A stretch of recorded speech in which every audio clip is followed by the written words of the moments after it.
বাচ্চাদের জন্য মজাদার শিং মাছের রেসিপি নিয়ে আসছি। দেখেন এখানে। আসসালামু আলাইকুম, কেমন আছেন আপনারা? আলহামদুলিল্লাহ, আল্লাহর রহমতে আপনাদের দয়ায় আমিও ভালো আছি। শিং মাছ ভুনা করে নিয়েছি বাচ্চাদের জন্য। এত সুন্দর কালার আসছে মাশাআল্লাহ। খুব কম তেল মশলা দিয়ে আমি আমার বাচ্চাদের জন্য শিং মাছটা ভুনা করবো। আসলে আমার বাচ্চারা শিং মাছ ভুনা খেতে পছন্দ করে। দেখেন আমি কিভাবে শিং মাছটা ভুনা করি। প্রথমে আমি কেটে ধুয়ে পানি ঝরিয়ে নিচ্ছি সুন্দর করে। দেখেন আমি এখানে হলুদ লবণ মাখিয়ে নিচ্ছি। আমি হাফ টেবিল চামচের মতন হলুদ লবণ নিয়েছি। তারপরে আমি ফ্রাই প্যানে তেল দিয়ে আমি সুন্দর করে তেলটা গরম করে মাছটা দিয়ে দিব। মাছগুলা দিয়ে আমি সুন্দর করে এখানে ভেজে নিব। দেখেন আমি মাছগুলো ভেজে নিয়েছি, আমার এক পিঠ ভাজা হয়ে গেছে। আমি এখন মাছগুলো সুন্দর করে নামিয়ে নিব।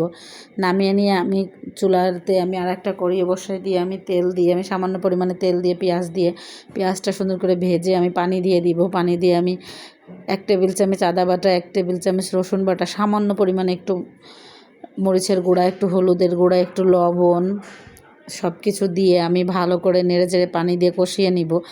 কষিয়ে নিয়ে দেখেন আমি ভালো করে কষিয়ে নিচ্ছি। যার বাচ্চা যেরকম ঝাল খায় সেরকম ঝাল দিবেন। আমার বাচ্চার পরিমাণেই আমি দিচ্ছি। আমি এখানে পানি দিয়ে মাছটা দিয়ে ভালো করে রান্না করে নিব।